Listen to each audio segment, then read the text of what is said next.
दिल्ली से भोपाल तक तेज हुआ बैठकों का दौर।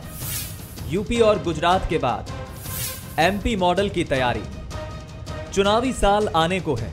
बीजेपी में तेजी से घटनाक्रम बदलते दिख रहे हैं। इन दो तस्वीरों से अंदाजा लगा लीजिए।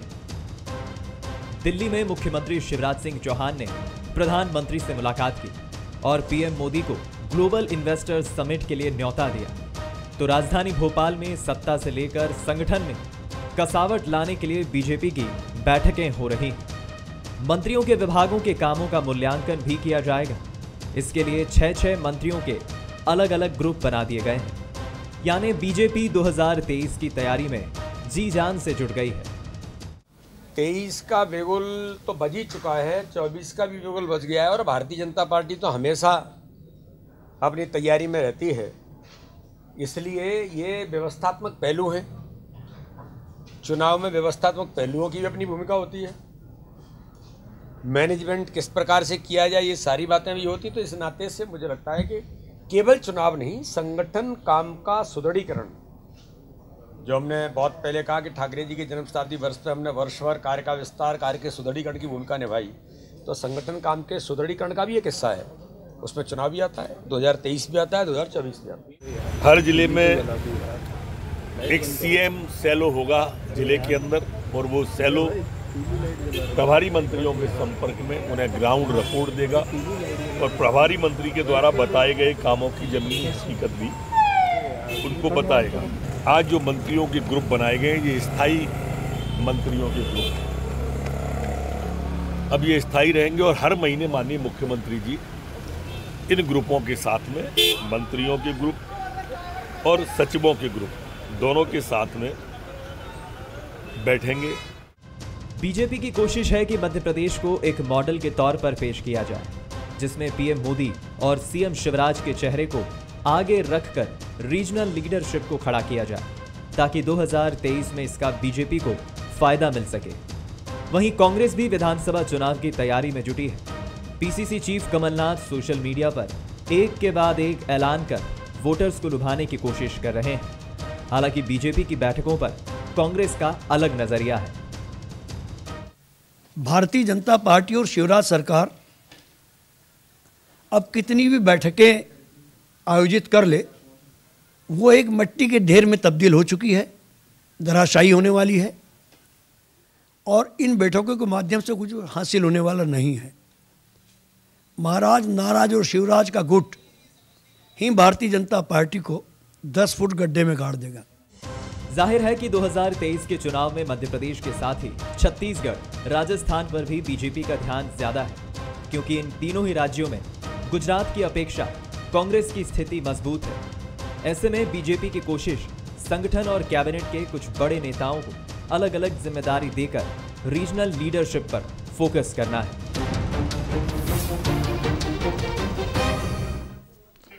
नमस्कार, मैं हूं मनोज सैनी और आज का हमारा मुद्दा है बीजेपी का एमपी मॉडल। बीजेपी में तेजी से घटनाक्रम बदलते दिख रहे हैं। 2023 आने वाला है और 23 चुनावी साल है। ऐसे में बीजेपी में दिल्ली से लेकर भोपाल तक बैठकों का दौर देखा जा रहा है। मंत्रियों से उनके काम का ब्यौरा मांगा जा रहा है। तो वहीं Bharatiya Janata party regional leadership पर भी फोकस दिखाई दे रही। बीजेपी की नजर यूपी और गुजरात के मॉडल पर है, लेकिन क्या मध्य प्रदेश का मॉडल कुछ अलग होगा? क्योंकि हम देख रहे हैं, आज ही देखा गया कि जब नरोत्तम मिश्रा जिसकी अध्यक्षता कर रहे थे, उस बैठक में निर्णय हुआ कि अलग अलग सेल बनाए गए जो काम करने वाले। तो इसका मतलब यही है कि रीजनल को साधना, रीजन पर काम करना और आगे बढ़कर 2023-24 की जो कमियां हैं उसको दूर करना। बात सत्ता की तरफ से भी हो रही है, बात संगठन की तरफ से। तो यही है आखिर क्या होगा बीजेपी का एमपी मॉडल। लेकिन इसको आगे बढ़ाए उससे पहले डाल लेते हैं उन 3 सवालों पर नजर जो आज चर्चा के नजदीक रहने वाले हैं। सवाल नंबर 1, क्या बीजेपी की कोशिश एमपी को मॉडल के तौर पर पेश करना है? सवाल नंबर 2, क्या बीजेपी का फोकस रीजनल लीडरशिप को मजबूत करने पर ज्यादा है? सवाल नंबर 3, बीजेपी में तेजी से बदल रहे घटनाक्रम के आखिर क्या मायने हैं? तो चलिए समझते हैं कि आखिर बीजेपी में बदल रहे तेजी से घटनाक्रम के क्या मायने हैं। क्या इसके मायने दूर तक जाते हैं या आने वाली जनवरी में कुछ और भी दिखाई देता है? धैर्यवर्धन शर्मा जुड़ रहे हैं, भारतीय जनता पार्टी के नेता है मेरे साथ। अवनीश बुंदेला जी है प्रवक्ता कांग्रेस के, आपका स्वागत है। और संदीप पौराणिक जी है वरिष्ठ पत्रकार। संदीप जी आपका भी स्वागत है। सबसे पहले संदीप जी आपके पास ही आना चाहूँगा। हम देख रहे हैं बड़ी तेजी से घटनाक्रम मध्य प्रदेश भारतीय जनता पार्टी के भीतर बदला सा नजर आता है। बैठकों का दौर जारी है और वैसे भी बीजेपी के बारे में ये कहा जाता है कि जैसे जैसे चुनाव के नज़दीक जाना होता है वो अपनी पूरी रणनीति बदल देती है। गुजरात का मॉडल कुछ अलग था और एमपी का मॉडल तो वैसे भी देश भर भारतीय जनता पार्टी में जाना जाता है, पर चुनावी मॉडल कुछ अलग दिखाई दे रहा है। देखिए मनोज जी, एक चीज मान के चलिए कि 2023 के चुनाव बहुत आसान नहीं है, चाहे कांग्रेस हो चाहे बीजेपी हो। बीजेपी इसको बेहतर तरीके से समझ रही है। वो जान रही है कि अगर उसने चूक कर दी तो ऐसा ना हो कि 2018 दोहरा दिया जाए। जब आपके पास लक्ष्य होता है तो आप उसको लेके आगे बढ़ते हैं। बीजेपी की स्थिति भी यही है कि उनके लिए लक्ष्य है सत्ता पाना। टारगेट वो कोई भी तय कर सकते हैं, 200 पार या जो भी बात कह दें, लेकिन वर्तमान हालात में सरकार और संगठन दोनों मान के चल रहा है कि उन्हें मेहनत करने की जरूरत है, कसावट लाने की जरूरत है, चाहे सत्ता में मंत्री हो और चाहे संगठन में जुड़े पदाधिकारी के साथ साथ विधायक हो। यही कारण है कि 1 to 1 मैन शिवराज सिंह चौहान भी बैठक कर रहे हैं। संगठन के अध्यक्ष विष्णुदत्त शर्मा भी लगातार सक्रिय हैं और लोगों से संपर्क कर रहे हैं। मुझे जो लग रहा है आने वाले समय में बीजेपी बड़े फैसले ले सकती है मनोज जी। ये क्या होंगे इस पर पहले से कहना जल्दबाजी हो जाएगा, लेकिन इतना तय मान के चलिए कि मध्य प्रदेश की सरकार में जो मंत्री है इनमें से 8 से 10 की तो छुट्टी तय है और उनकी जगह नए चेहरे लाए जाएंगे, क्योंकि उनकी रिपोर्ट जो सरकार के पास है या संगठन के पास है वो पुख्ता नहीं है, या यूं कहें कि उनके हित में सकारात्मक नहीं है। यही स्थिति 40 से 50 विधायकों की है।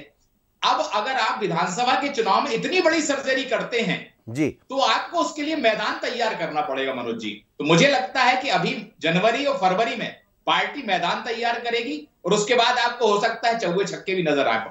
मतलब जनवरी फरवरी के बाद चौके छक्के लगेंगे। चलिए ठीक है, बिल्कुल आप ठीक कह रहे हैं। और जब पार्टी को जाना होता है तो 18 साल लगभग मध्य प्रदेश में सरकार को बने हो गए, अब तो 20 साल होने जा रहे हैं चुनाव होते होते, तो ऐसे में बहुत सारी चीज़ों को समझना पड़ेगा। जी धैर्यवर्धन शर्मा जी, ये जो कवायदें बड़ी तेज़ी से दिखाई दे रही है, कवायदों के मायने भी निकाले जा रहे हैं, लोग अलग तरीके से देख भी रहे, लेकिन भारतीय जनता पार्टी की पहचान भी है कि चुनाव के पहले वो अपनी सर्जरी तो मैं नहीं कहूँगा, लेकिन अपनी तमाम सारी कमियों को दूर कर लेना चाहती है। पर कुछ चीज़ें ऐसी है जो अलग तरह से प्रदेश में दिखाई दे रही। देखिए आदरणीय मनोज सैनी साहब, डिबेट को अनलॉक करते हुए सबसे पहले आपने भी कहा कि पूरे देश में मध्य प्रदेश भारतीय जनता पार्टी का संगठन विशिष्टता के तौर पर जाना जाता है। आप कुशाभाऊ ठाकरे जी साहब का कार्यकाल याद करिए, वे मध्य प्रदेश के संगठन महामंत्री थे, बाद में भारतीय जनता पार्टी के राष्ट्रीय अध्यक्ष बने। उस समय मध्य प्रदेश की हमेशा से एक स्पेशल समर्पण की एक कार्यकर्ता की फौज रही, श्रृंखला थी, साख थी मध्य प्रदेश के, जिन्होंने प्रतिनिधित्व किया, चाहे वे सुंदरलाल पटवा जी हो, माननीय कैलाश जोशी जी हो, प्रदेश अध्यक्ष के तौर पर बात करें तो चाहे लखीराम अग्रवाल जी हो, नंद कुमार साय साहब हो, नरेंद्र सिंह जी हो, जटिया जी हो, नंदू भैया हो, हमारे राकेश सिंह जी हैं, बहुत बड़ी श्रृंखला है। स्वयं शिवराज जी भी प्रदेश के अध्यक्ष रहे, प्रभात जी प्रदेश के अध्यक्ष रहे। हर समय इंप्रूवमेंट का दौर चलता है कि कैसे हम और नीचे तक जाएं, कैसे हम जड़ों तक पहुंचे, कैसे हम खेत खलियान तक पहुंचे, कैसे बस्ती बस्ती जाकर के हम नॉक करें।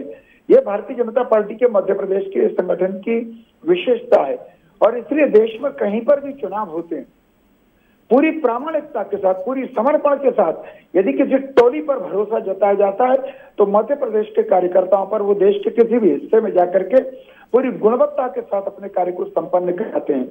रही बात राष्ट्रीय नेतृत्व की, वह विचार संपन्न है, वह परिश्रम की पराकाष्ठा तक जाता है, वो बहुत कठोरता के साथ काम करने वाला नेतृत्व है, वो नीचे के कार्यकर्ताओं को हमेशा काम में लगाए रखता है।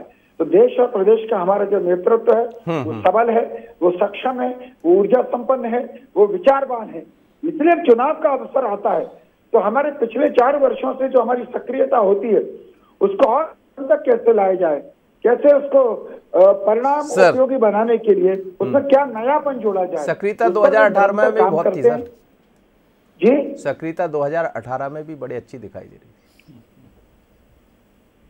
कटाक्ष या प्रश्न है? अब आप समझ लीजिए, जैसा समझे। मनोज जी, जी।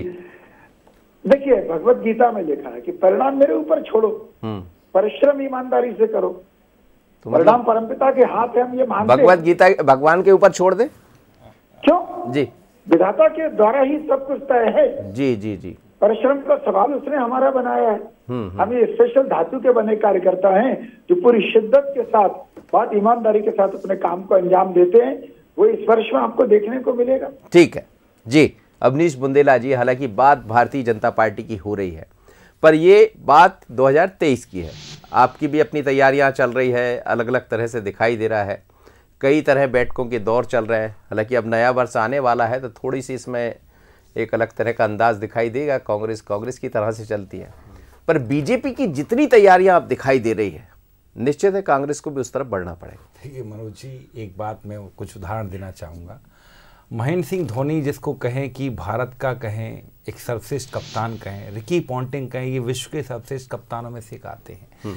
इन सबको जो समय मिला लगभग 1 दशक का मिला, और 1 दशक में रिकी पॉन्टिंग ने भी 2 बार वर्ल्ड कप जिताया ऑस्ट्रेलियन टीम को, और महेंद्र सिंह धोनी ने टेस्ट में नंबर 1 बनाया, एक बार 2020 वर्ल्ड कप जिताया, एक बार 2011 का 50 ओवर्स का वर्ल्ड कप जिताया। मतलब 1 दशक बहुत होता है मनोज जी, ठीक, कुछ रह नहीं जाता। 10 साल का जो वक्त होता है। इसके अलावा जो सर्वश्रेष्ठ मुख्यमंत्री अगर हम इस देश के देखें, उसमें SM कृष्णा का नाम आता है, चंद्रबाबू नायडू साहब का भी नाम आता है। लालू यादव के बाद बिहार जिस शेप में मिला उसमें नीतीश कुमार जी का नाम आता है। मतलब इन सबको पर्याप्त। SM कृष्णा ने तो ऐसा आपने भी देखा होगा, मुख्यमंत्री पद खुद छोड़ा था, बोले मैंने बहुत कर लिए 10 साल, अब मैं मुख्यमंत्री बनना नहीं चाहता हूँ। शिवराज जी को 18 साल हो गए, अब क्या रह जाता जनाब, क्या रह जाता है? कौन सी तैयारी, कौन से सेल बनाना चाहते हैं आप? आज तक तो इस बात का है, कौन सी नई बात है कि आप बैठ के चल रहे हैं? आपकी बैठकें तो हमेशा चलती हैं। अभी कुछ दिन पहले पूरी कैबिनेट गुजरात और हिमाचल में मशरूफ थी, ये साल भर तो चलता रहता है। लेकिन वही कहेंगे ना, हम बार बार वही कहेंगे, भाजपा के 3 काम भोजन बैठक और विश्राम। मनोज वही तो काम दिखाते सर। देखिए मनोज जी, लेकिन एक बात समझे, हम हैं, हम भी सड़कों पर हैं, हमें गर्व है कि हम जनता की समस्याओं को लेकर जनता के बीच में हैं। हम महंगाई की बात करते हैं। अच्छा होता शिवराज जी आज वो साइकिल निकाल लेते, जब 60 रुपए प्रति लीटर पर वो साइकिल निकाली थी और 1 दिन के उपवास पर बैठे शिवराज जी। कहाँ गया उपवास, कहाँ गई वो साइकिल? 125 हो गया जनाब, और 1200 के आसपास LPG सिलेंडर 1200-1000 के बीच में। कभी आपकी सरकार आएगी तो दिख जाएंगे वो साइकिल। सर बात वही है ना मनोज जी, कि हम तो इन मुद्दों को लेकर जनता के, कमलनाथ जी के नेतृत्व में कांग्रेस पार्टी, आपने देखा होगा, जनहित के मुद्दों को लेकर हम बार, जैसे आज ही हम गए, गोविंद राजपूत जी ने 50 एकड़ की अवैध संपत्ति, अघोषित संपत्ति जिसको कहें, वो खरीदी, हमने उसको लेकर आवाज उठाई। हमने कारम बांध को लेकर आवाज बुलंद की, हमने घटिया सड़कों को लेकर, घटिया बांधों को लेकर आवाज बुलंद की, हमने आपने देखा होगा किसानों की आवाज बुलंद की। लेकिन भाजपा ये सब मुद्दे कब लेकर आएगी? ये कौन सी बड़ी बात है? ठीक है साहब, अगर कोई और होता तो मुझसे कहता कि आप NGO थोड़ी चला रहे हो। ठीक है साहब, हमें गर्व है कि कांग्रेस NGO चलाती है। हमें गर्व है क्योंकि जब इस देश की आजादी के लिए कांग्रेस का गठन हुआ था तो ये पता नहीं था कि कौन जिया कौन मरेगा, कौन कितने साल जेल रहेगा। हमें गर्व है मनोज जी कि हाँ, अगर NGO वाली बात तो हम NGO चलाते हैं, क्योंकि हम जनता के हितों की बात करते हैं। भाजपा कब जनता के हितों की बात सर? अब बात है ना, अब बात हो रही है अब की बार 200 पार की तरफ, और बीजेपी जो बैठकों का दौर चल रहा है, जो तैयारियां हैं, वो गुजरात की तर्ज पर आगे बढ़ने की तैयारियां है। कोई मॉडल नहीं होता, कोई तर्ज नहीं होती। अगर सिर्फ चुनाव के नतीजे, जैसे आज हमको माननीय राहुल गांधी जी ने एक बहुत बड़ी कांग्रेस पार्टी को सीख दी है कि आपकी विचारधारा सर्वप्रथम है, विचारधारा आपकी जीवित रहना चाहिए, विचारधारा का सम्मान करो। बात चुनावी नतीजे आते जाते रहते हैं मनोज जी, हम तो भाजपा से सीखते हैं कि 50 साल ये कैसे हारते रहे और उसके बाद ये 2013 में सत्ता में लौटे। हम वही कहते हैं, हम विचारधारा पे चल रहे हैं मनोज जी। आपने दोबारा जोड़ो यात्रा भी विचारधारा का प्रचार प्रसार है, कोई राजनीतिक यात्रा नहीं है। तो आप सबसे बड़ी बात मनोज जी, हम भाजपा से यही कहेंगे कि शिवराज जी, आप जनहित के मुद्दों के लिए कब उपवास पर बैठेंगे? 40 लाख से ज्यादा रजिस्टर्ड युवा बेरोजगार हैं आपके प्रदेश में। बिजली कर्मी जिनको आपने 9 साल पहले 6000 बिजली कर्मियों को रखा था, पूरा जो आपने विज्ञापन दिया था परमानेंट का दिया, और उनको आपने संविदा पर रख रखा है, जिसमें 200 से अधिक मर तक चुके हैं। उनको आप कब न्याय दोगे शिवराज जी? कई सारे अब लोग न्याय की बात तो करेंगे ना, 23 में करेंगे, किसको कितना न्याय मिला नहीं मिला, जैसे फिर होगा, फिर कहीं तोप चल जाएगी, कहीं गोला घल जाएगा, कोई मंदिर आ जाएगा, कोई मस्जिद आ जाएगी। बीजेपी है, वो अपनी तैयारियों में लगी है। इन ऐसे ही मसलों पर हिटलर भी चुनाव जीतता रहता है। संदीप जी, डर है। देखिए, आप कांग्रेस कह रही कहीं कुछ चल जाएगा, अब क्या चलेगा क्या नहीं चलेगा ये अलग मुद्दा है, लेकिन बीजेपी चलाती तो है। अब वो चलाएगी अपने संगठन से अपनी पार्टी को मजबूत करना। जहां जो कमियां हैं हमने गुजरात में देखा, उनको दूर किया गया। चौथी बार की बात मध्य प्रदेश में होगी और उधर 7वीं बार की बात हो गई।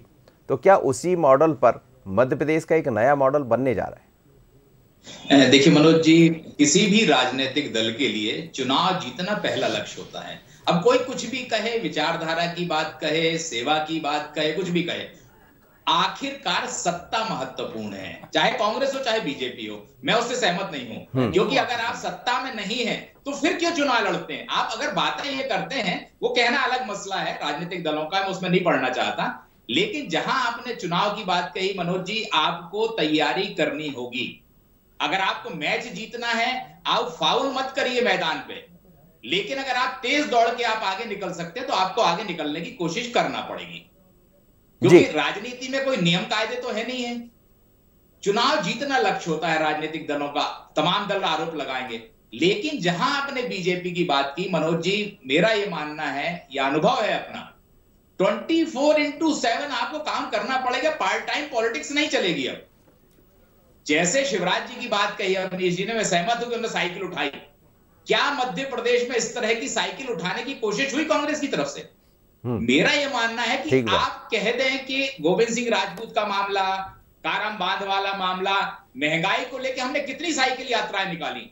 मैं एक बात से मानता हूं कि राहुल गांधी की भारत जोड़ो यात्रा ने एक नए तरह की जिरह को, बहस को जन्म दिया है। लेकिन आपको जनता की लड़ाई राहुल गांधी हर तरफ नहीं लड़ेगा, उसकी लड़ाई मध्य प्रदेश में कांग्रेस को लड़ना पड़ेगी। हो सकता है अवनीश जी मेरी बात से असहमत हो संदीप जी, लेकिन मैं थोड़ा सा ये भी समझना चाहूंगा आपसे। जैसा हमने देखा गुजरात का एक मॉडल तैयार हुआ, वहां का मॉडल इसलिए भी अलग था कि वहां दो नेता है, दो ऐसे चेहरा, चाहे मोदी जी की बात करें, अमित शाह की बात करें, वो वहीं से आते, गुजरात से आते। और गुजरात के बारे में ये भी कहा जाता है कि वह गुजराती, जैसे मराठी में मराठी मानुष चलता है, तो वह गुजराती कम से कम आन बान शान की बात हो जाती। मध्य प्रदेश में अलग है, थोड़ी सी फिजा यहाँ की अलग है, यहाँ की राजनीति अलग है। तो ये जो नया मॉडल आपको दिखाई देता है, ये मॉडल होगा कैसे? क्या नजर आता है आपको? जैसे आपने कुछ संकेत दिए कि जनवरी फरवरी में कुछ दिखाई दे सकता है, उससे पहले भी कुछ दिखाई दे सकता। तो क्या नए मॉडल को एक तैयार तो करना ही पड़ेगा? 18 साल 20 साल हो गए सरकार। देखिए मनोज जी, दो तरह की एंटी इनकम्बेंसी होती किसी राजनीतिक दल की। या तो सत्ता जिस दल की है वो सत्ता के खिलाफ होती है और स्थानीय विधायक के खिलाफ। अब पार्टी इस चीज की समीक्षा कर रही है कि वाकई में एंटी इनकम्बेंसी है किसके खिलाफ। विधायकों के खिलाफ जो एंटी इनकम्बेंसी है या जो मंत्री के खिलाफ है, वो तो रिपोर्ट पार्टी के पास आ चुकी है, जो हम लोग सुन रहे हैं और देखते आ रहे हैं। तो उस आधार पर विधायकों की टिकट काट के आप उस एंटी इनकम्बेंसी को खत्म कर देंगे जी। और दूसरी तरफ बीजेपी ने एक और मॉडल बनाया है, जहां जहां कांग्रेस जीती है वहां ज्यादा जोर लगाया जाएगा, क्योंकि जहां आप जीते हैं वहां आपके हारने की संभावना ज्यादा है, और जहां आप पिछला चुनाव हारे थे वहां जीतने की संभावना ज्यादा है आपकी। तो एक इस तरह के मॉडल को लेके मुझे लगता है बीजेपी आगे बढ़ रही है। और अगर सत्ता के खिलाफ भी एंटी इनकम्बेंसी आएगी तो भी हमें चौंकाने वाले नतीजे सामने मिल सकते हैं। धैर्यवर्धन शर्मा जी, वही मैं आपसे भी कह रहा हूं, गुजरात मध्य प्रदेश में बहुत फर्क है, और इसलिए हम कह भी रहे हैं कि मध्य प्रदेश का जो मॉडल है वो अलग होगा। शुरुआत में भी मैंने कहा था, लेकिन अब जो वर्तमान का मॉडल है वो अलग होगा, उसकी तैयारियां चल रही है। देखिए, अवनीश बुंदेला जी की बात से मैं जवाब प्रारंभ करता हूँ। ये रिकी पॉन्टिंग का और धोनी का उदाहरण दे रहे थे। देखिए, हमारे पास भारतीय जनता पार्टी में कपिल देव जैसे कप्तान भी हैं, विराट कोहली जैसे भी हैं। अवनीश जी, हर फॉर्मेट में, आईपीएल में, 2020 में, टेस्ट में, वनडे में, हर फॉर्मेट में हर जगह खेलने वाले ऑलराउंडरों की भरमार है भारतीय जनता पार्टी में। कप्तानी पर सवाल तो कांग्रेस की उठता है। पिछले 10 सालों में, 15 सालों में, 5 सालों में, 20 सालों में क्या कांग्रेस की लीडरशिप वो चमत्कार कर पाई जो कप्तान की जरूरत है कांग्रेस के नेताओं को? क्या आपको आप लोगों की अपेक्षा के अनुरूप काम और भूमिका दिला पाई है? आपके भी छत्रप हैं, छत्रों पर आधारित कांग्रेस पार्टी है। वो जो तय करते हैं वैसा होता है। एक पूरी की पूरी पीढ़ी, युवा पीढ़ी कांग्रेस की एक बड़ी भूमिका में आने के लिए इंतजार करते करते उम्र दराज होती चली जा रही है। तो ये प्रश्न आपके अंदर है। रही बात भारतीय जनता पार्टी के चुनावी मॉडल की, हम हर स्टेट का हमारा अपना नेचर होता है। पर मैंने बताया ना कि दुनिया की किसी भी खदान से सोना निकालोगे अगर, तो सोने की अपनी एक ही प्रकृति है, चाहे हमारा हिमाचल का कार्यकर्ता हो, चाहे मध्य प्रदेश का कार्यकर्ता हो, चाहे गुजरात का कार्यकर्ता हो। नहीं सर, वो अलग हो गया ना, हिमाचल का कार्यकर्ता अलग हो गया। हिमाचल में कांग्रेस बन गई, गुजरात में भारतीय जनता पार्टी बन गई। नहीं, हिमाचल में परिणाम हमारे खिलाफ आया, ये अलग विषय है। हाँ। पर क्या वहां के कार्यकर्ताओं के परिश्रम में, कठोरता में, प्रवृत्ति में, समर्पण में कोई कमी? तो आप समीक्षा करिए किसके समर्पण में कहाँ कमी रह गई जी। कांग्रेस पार्टी को भी तो कुछ ऑक्सीजन चाहिए थी, कुछ तो जीवन दान इनको मिलना चाहिए। अच्छा, आपने जीवन दान दे दिया, आपने जीवन दान दे दिया, 18 में भी जीवन दान दे दिया था आपने। मनोज जी, जनता ने कृपा की है हिमाचल में इनके ऊपर, थोड़ा सा दे दिया कि भाई रहमो करम कर दो, थोड़े से मैदान में दिखे रहे, बचे रहे। अब मैं जवाब ले लेता हूँ संदीप जी, अवनीश जी। देखिए मनोज जी, सबसे पहले तो मैं बात करूंगा अपनी पार्टी की, कांग्रेस पार्टी की। कांग्रेस पार्टी माननीय कमलनाथ जी के नेतृत्व में आपने देखा होगा किस तरह इस बार विधानसभा की कार्रवाई लगातार 16-17 घंटे चली, किस तरह भारतीय जनता पार्टी बैकफुट पर रही। इनके एक महत्वपूर्ण मंत्री, गृह मंत्री नरोत्तम मिश्रा को 2 दिन में लगातार 2 बार माफी मांगना पड़ी। किस तरह इनके मंत्री मारपीट पर उतारू दिखे, इससे साबित होता है कि लोकतंत्र के भक्षक हैं, ये लोकतंत्र को खत्म करने वाले लोग हैं। इनके पास कोई जवाब नहीं है मनोज जी, आपने देखा होगा। और सबसे खास बात आप देखें, मैंने शुरुआत में ही कहा कि हम जनहित के मुद्दों को लेकर सड़कों पर, ठीक है मेरी बात से संदीप पुराणिक जी सहमत है नहीं है वो एक अलग विषय है।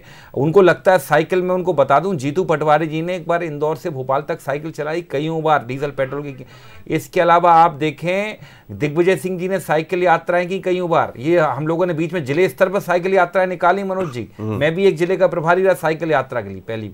और सबसे बड़ी बात हम तो साफ कह रहे हैं, बेरोजगारी के मुद्दे पर, महंगाई के मुद्दे पर, खराब सड़कों के मुद्दे पर, बहु बेटों की लुटती हुई इज्जत के मुद्दे पर, आप देखें आदिवासियों पर हो रहे अत्याचार के मुद्दे पर कांग्रेस सड़कों पर, हम उन पर बैठक कर रहे हैं। आप करिए अपने संगठन की बैठक।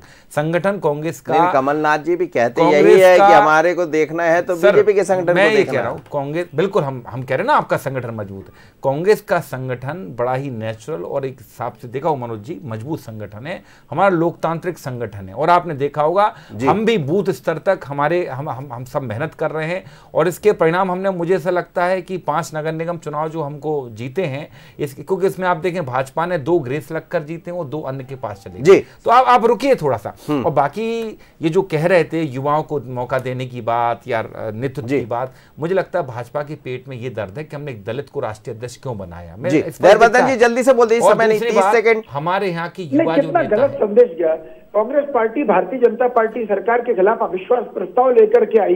अविश्वास प्रस्ताव का अर्थ होता है जनता में ये मैसेज देना कि हम सरकार का जीना हराम कर देंगे, और कांग्रेस सदन में तक नहीं आए। देखिए अविश्वास प्रस्ताव, देखिए अविश्वास प्रस्ताव लोकतंत्र की एक व्यवस्था है और हम अविश्वास प्रस्ताव लाए, हम जनता के मुद्दों पर अविश्वास प्रस्ताव लाए। आपके पास जवाब था क्या? कल ही आपने सांची दूध पर 4 रुपए प्रति लीटर बढ़ा दिए, इस बार आपने इतनी बड़ी कि 2 रुपए पर लीटर बढ़ते, आपने 4 रुपए प्रति लीटर बढ़ाए। इन सब बातों पर हम अविश्वास प्रस्ताव लाए। चलिए सर, और हम लाते रहेंगे दोनों मेहमान।